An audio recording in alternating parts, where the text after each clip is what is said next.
وہاں پہ دھکے شروع کر دیتے ہیں. 100 آدمی ہے، 200 ہے، تو دیکھ دیکھ کر حیرانگی ہوتی ہے کہ کیسی بے عقلی کی بات ہے. یہاں کوئی دھکوں کی ضرورت ہی نہیں، لیکن ہر جنازے پہ ایسا ہوتا ہے. تو اللہ کی توفیق سے اپنی طبیعت میں سنجیدگی پیدا کریں اور صبر اور ہمت اور استقامت.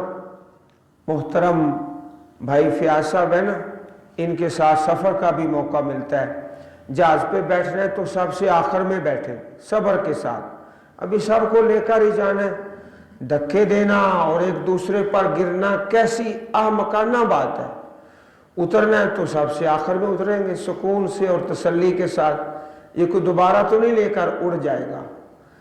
وَكَانَ الْإِنسَانُ عَجُولًا، جلد باز ہے، ہر کام میں جلدی. ایک کام کہتا ہے بس فوراً منہ سے نکلے اور فوراً ہی ہو جائے، جلدی کرتا ہے. اور کبھی ایسا ہوتا ہے تعلیم میں اور درس کے دوران ایک بات ہے وہ بھی ہو رہی ہے، درمیان سے سوال کر دیتا ہے کہ اگر جی ایسا ہو جائے، بھئی یہی بات تو ہو رہی ہے، صبر تو کرو. جلد باز ہے. تو عزیز بھائیوں، اپنی طبیعت میں جلدی کو ختم کریں.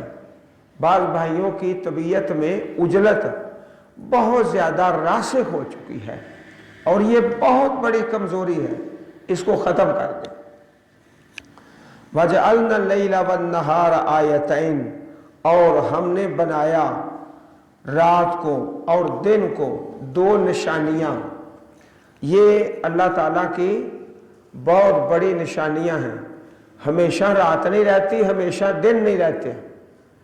اور اس میں ہمیں سمجھایا گیا ہے حالات ہمیشہ اچھے نہیں رہتے، ہمیشہ حالات برے بھی نہیں رہتے. کبھی اچھے حالات ہیں اور کبھی دن تبدیل ہو جاتے ہیں. رات اور دن سے سبق مجھے اور آپ کو دیا ہے. ہمیشہ اچھے حالات ایک جیسے حالات نہیں رہتے، برے بھی نہیں رہتے. ہمیشہ تندرستی بھی نہیں رہتی، ہمیشہ بیماری بھی نہیں رہتی. دن اور رات میں یہ درس ہے. فَمَحَوْنَا، پس ہم نے مٹا دیا آیت اللیل، رات کی نشانی کو، تاریک بنا دیا ہے، تاریکی والی. وَجَعَلْنَا، اور ہم نے بنایا آیت النہار، دن کی نشانی، مبصرہ، روشن. دن اللہ پاک نے روشن رکھا، کام کرو، کاروبار کرو، رزق کماؤ. رات اللہ پاک نے تاریک بنا دی، آرام کر لو، آرام کے لیے. لِتَبْتَغُوا فَضْلًا مِّن رَبِّكُمْ، تاکہ تم تلاش کرو اپنے رب کا فضل دن کے وقت. وَلِتَعْلَمُوا عَدَدَ السِّنِينَ وَالْحِسَابِ، اور تاکہ تم معلوم کر لو گنتی سالوں کی اور حساب. چاند کبھی الہلال ہے، کبھی البدر ہے، کبھی چھوٹا ہے کبھی بڑا ہے. رات دن کبھی چھوٹا ہے کبھی بڑا ہے. اس سے حساب کتاب نکل آتا ہے سالوں کا اور دنوں کا. وَكُلَّ شَيْءٍ فَصَّلْنَاهُ تَفْصِيلًا، اور ہر چیز کو ہم نے تفصیل کے ساتھ بیان کر دیا ہے. جس چیز میں انسان کا بھلا ہے دنیا آخرت میں وہ بھی بیان کر دی، اور جس میں نقصان ہے اس کی بھی وضاحت کر دی. وَكُلَّ إِنسَانٍ أَلْزَمْنَاهُ طَائِرَهُ فِي عُنُقِهِ، اور ہر انسان کو ہم نے لازم کر دیا طائرہ، اس کا نصیب، اس کا مقدر، اس کی قسمت، اس کا عمل، فی عنقہ، اس کی گردن میں. یہاں پر آیت کریمہ کا پہلا حصہ مکمل ہو گیا ہے. طائر کا لفظی معنی ہوتا ہے اڑنے والا، اڑنے والا پرندہ. تو یہاں اس سے مراد قسمت اور نصیب اور تقدیر. فی عنقہ، اس کی گردن میں، یعنی ہر انسان کی تقدیر اور اس کی قسمت اور اس کا نصیب اس کے ساتھ ہے. کسی کا کوئی نصیب ہے، کسی کا کوئی نصیب ہے، اور گردن میں لٹکا ہوا ہے. ہمیں نہیں نظر آتا، اللہ پاک کو نظر آتا ہے۔ جیسے آپ جانتے ہیں اب ترقی کا دور ہے، ایک خفیہ چپ ہوتی ہے جو لگا دی جاتی ہے، انسان جو کہتا ہے جو سنتا ہے پورا اس میں ریکارڈ ہوتا رہتا ہے۔ تو یہ بھی اللہ پاک کی طرف سے کچھ سسٹم ہے جو ہمیں تو نظر نہیں آتا، طائرہ، اس کی قسمت، اس کا نصیب اور اس کا عمل فی عنقہ، اس کی گردن میں۔ کچھ ایسے اعمال ہیں جو انسان کی طاقت میں ہے، اچھائی کرتا ہے یا برائی کرتا ہے، یہ تو انسان کا اپنا فعل ہے، اور دوسرے کچھ ایسے فعل ہیں جو انسان کی طاقت میں نہیں، اللہ پاک کے اختیار میں ہے۔ کسی انسان کی موت ہے، کسی کا کوئی حادثہ ہے، کسی کی زندگی ہے، وہ اللہ پاک کے اختیار میں ہے، لیکن دونوں قسموں کی چیزیں فی عنقہ ہی، اس کی گردن میں ہیں۔ وَنُخْرِجُ لَهُ يَوْمَ الْقِيَامَةِ، اور نکالیں گے ہم اس کے لیے قیامت کے دن، کتاباً، ایک کتاب، نامہ اعمال، یہ کتاب سے مراد نامہ اعمال، یلقاہ، اس کو پائے گا، منشورا، کھولی ہوئی کتاب ہے، انسان کے سامنے آ جائے گی اور حکم ہوگا اقرا، پڑھ کتابہ کا، اپنا نامہ عمل۔ اب کچھ ایسے انسان ہیں جو پڑھے ہوئے ہیں اور کچھ ان پڑھ ہیں، لیکن یہ نامہ اعمال ہر شخص پڑھے گا، جو ان پڑھ ہے وہ بھی پڑھ لے گا، پڑھ اپنا نامہ اعمال۔ کفا بنفسے کا، کافی ہے تیری اپنی ہی جان، الیوم، آج کے دن، علیکا، تیرے اوپر، حسیبا، حساب لینے والی، محاسب۔ جب انسان کوئی چیز نہیں مانے گا تو پھر اس کے اعضاء بولیں گے، ہاتھ، پاؤں، کان، یہ اعضاء بولیں گے تو اس کے خلاف گواہی دیں گے۔ اللہ فرمائیں گے پڑھ، اور تیرے اوپر تیرا اپنے جسم کے اعضاء حساب لینے کے لیے کافی ہے۔ من اہتدی فانما یہتدی لنفسہ، جو ہدایت پاتا ہے وہ صرف اپنے لیے ہی ہدایت پاتا ہے۔ ومن ضل فانما یضل علیہا، اور جو گمراہ ہوتا ہے وہ اپنے آپ پر ہی گمراہ ہوتا ہے۔ ولا تزر وازرۃ وزر اخری، اور نہیں کوئی اٹھائے گی بوجھ اٹھانے والی، کوئی جان بوجھ اٹھانے والی، وزر اخری، دوسرے کا بوجھ۔ ہر شخص اپنے گناہ اٹھائے گا، کوئی اپنے باپ کے، کوئی بیٹے کے، کوئی بھائی کے، کوئی دوست کے گناہ نہیں اٹھائے گا، اپنے اپنے۔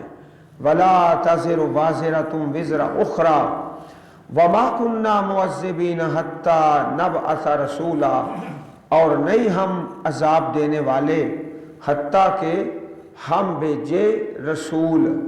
جب کسی کے پاس پیغام آ جائے تو اس وقت اس کو حساب اور محاسبہ۔ اگر پیغام نہیں پہنچا، کسی کے پاس اللہ کے نبی نہیں آئے، مبلغ نہیں آئے، دعوت نہیں پہنچی، اس کا حساب کوئی نہیں۔ حتیٰ نبعث رسولا، حتیٰ کہ ہم بھیج دیں رسول، پیغام پہنچانے والا۔ عزیز بھائیوں، اللہ پاک نے فرما دیا کہ کوئی کسی کا بوجھ نہیں اٹھائے گا۔ احادیث میں ایک بات جو ماتم اور نوحہ کے متعلق ہے، پیارے رسول علیہ الصلوۃ والسلام کا پیارا فرمان ہے، المیت یعذب بما نیہا علیہ۔ صحیح البخاری اور صحیح مسلم شریف میں حدیث ہے کہ جب کسی میت پر ماتم کیا جائے، نوحہ کیا جائے، تو میت کو عذاب ہوتا ہے۔ عذاب کیوں ہوتا ہے؟ اس لیے کہ اس نے منع نہیں کیا، اپنے فوت ہونے سے پہلے چاہیے تھا منع کرتا۔ اگر منع کر کے فوت ہوا ہے تو بعد میں لوگ ماتم کریں، نوحہ کریں، پھر میت پر گناہ کوئی نہیں۔ اور اگر اپنی زندگی میں وہ پسند کرتا ہے اس فعل کو، نوحہ اور ماتم کو، اور منع نہیں کیا، تو پھر اس کو جب فوت ہو جاتا ہے تو حدیث پاک میں آتا ہے المیت یعذب بما نیہا علیہ، جس میت پر نوحہ کیا جائے اور اس پر واویلا اور ماتم کیا جائے تو پھر اس میت کو بھی عذاب ہوتا ہے۔ صحیح البخاری کتاب الجنائز حدیث نمبر 1284، اسی طرح صحیح مسلم شریف کتاب الجنائز میں بھی یہ حدیث پاک موجود ہے۔ اور یہ جو دوسرا حصہ ہے اس آیت کریمہ کا کہ جب تک اللہ کا رسول نہ آئے، پیغام نہ آئے، اس وقت تک عذاب نہیں، جب تک کہ پیغام نہ پہنچے۔ ایک اہل فطرت فاتاراتا وہ لوگ ہیں جن پر اللہ کا پیغام نہیں پہنچا، اللہ تعالیٰ کا پیغام نہیں پہنچا، اس کے بارے میں حدیث پاک میں آتا ہے، صحیح حدیث پاک میں کوئی انسان گنگا بہرا ہے یا زیادہ بوڑھا ہے، وہ اللہ کی بات اس تک نہیں پہنچ سکی، قیامت کے دن اللہ پاک پھر ایسے لوگوں کو کہیں گے جہنم میں چلے جاؤ۔ اگر وہ جہنم میں داخل ہوتے ہیں اللہ پاک کا حکم مان کر تو پھر ان کے لیے وہ جہنم جو ہے اتنا حصہ جنت بن جائے گا، وہ باغ بن جائیں گے، وہ اللہ پاک کی رحمت میں چلے جائیں گے۔ اور اگر وہ انکار کر دیں گے تو پھر وہ زبردستی گھسیٹ کر جہنم کے اندر ڈال دیے جائیں گے۔ اسی طرح بچوں کے بارے میں ہے، چھوٹے بچے نابالغ کچھ مسلمانوں کے جو فوت ہو جاتے ہیں یا مشرکین کے، ان کے بارے میں بھی حدیث میں آتا ہے کہ وہ بھی اللہ پاک کی جنت میں چلے جائیں گے، کیونکہ ان تک نہ پیغام پہنچا ہے نہ ان کو اتنی زندگی ملی ہے۔ وَمَا كُنَّا مُعَذِّبِينَ حَتَّى نَبْعَثَ رَسُولًا وَإِذَا أَرَدْنَا أَن نُهْلِكَ قَرْيَةً، اور جب ہم ارادہ کرتے ہیں کہ ہلاک کریں کسی بستی کو، امرنا مترفیہا، تو ہم حکم دیتے ہیں خوشحال لوگوں کو، مترفیہا خوشحال لوگ، حکم دیتے ہیں نیکی کا، اطاعت کا، پھر وہ کیا کرتے ہیں فَفَسَقُوا فِيهَا، نافرمانی کرتے ہیں، فیہا اس بستی میں، اللہ کے حکموں کو نہیں مانتے، تو سب سے پہل کرنے والے اللہ پاک کی نافرمانی میں وہ خوشحال لوگ ہوتے ہیں، مترفی خوشحال، وہ کیا کرتے ہیں نافرمانیاں، فحق علیہ القول، پس ثابت ہو جاتا ہے ان پر اللہ کا قول، اللہ تعالیٰ کی بات عذاب والی، فدمرناها تدمیرا، پھر ہم نے برباد کر دیا، برے طریقے سے برباد کرنا، پھر وہ بستی ہلاک ہوتی ہے، برباد ہوتی ہے۔ وَكَمْ أَهْلَكْنَا مِنَ الْقُرُونِ، اور کتنے ہی لوگوں کو ہم نے ہلاک کیا، من القرون زمانے، بستیاں اور گروہ، من بعد نوح، حضرت نوح علیہ السلام کے بعد، وَكَفَى بِرَبِّكَ، اور کافی ہے تیرا رب، بِذُنُوبِ عِبَادِهِ، اپنے بندوں کے گناہوں کے ساتھ، خبیرہ خبر لینے والا، بصیرہ دیکھنے والا، اللہ تعالیٰ دیکھ بھی رہا ہے اور ان کی خبر بھی لے گا۔ من كان يريد العاجلة عجلنا له فيها ما نشاء لمن نريد، اس آیت کریمہ میں دو قسم کے لوگوں کا تذکرہ ہے، ایک وہ جو طالب دنیا ہے، طالب دنیا، من کان یرید العاجلہ، جو شخص چاہتا ہے، ارادہ کرتا ہے، العاجلہ دنیا کی زندگی کا، جلدی کا، اجلنا ہم جلدی دے دیتے ہیں، لہو اس کے لیے، فیہا اس دنیا میں، ما نشاء جو چاہے، لمن نرید جس کے لیے چاہے۔ عزیز بھائیوں، ہر طالب دنیا کو دنیا نہیں ملتی، طالب دنیا بہت زیادہ ہیں، لیکن اللہ فرما رہے ہیں جس کو چاہتے ہیں اس کو دے دیتے ہیں۔ ہر طالب دنیا کو دنیا نہیں ملتی،